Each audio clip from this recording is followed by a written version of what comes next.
माझ्या नवीन बाईकसाठी म्हणजेच 450X एथरसाठी मी माझा मोबाईल नंबर व्हेरीफाय करून घेतला आणि ॲप पण डाउनलोड केली.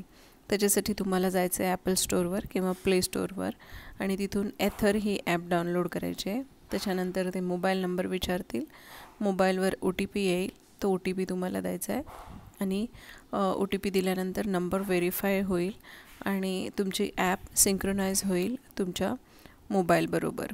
ते झाल्यानंतर हा असा इंटरफेस दिसेल तुम्हाला, जिथे तुमच्या बाईकचं नाव असेल, किती किलोमीटर ती आत्तापर्यंत चालली आहे, कुठल्या स्पीडवर चालली आहे आणि मॅपवर दिसेल की ती कुठे कुठे गेली होती, किती किलोमीटर आत्तापर्यंत रन केलेलं आहे, हायेस्ट स्पीड काय होती, त्यानंतर किती मिनटाचे किती राईड्स आत्तापर्यंत तुम्ही कंप्लीट केलेल्या आहेत आणि किती फ्युएल तुम्ही आत्तापर्यंत सेव्ह केलेला आहे, किती हायेस्ट स्पीड होती तुमची.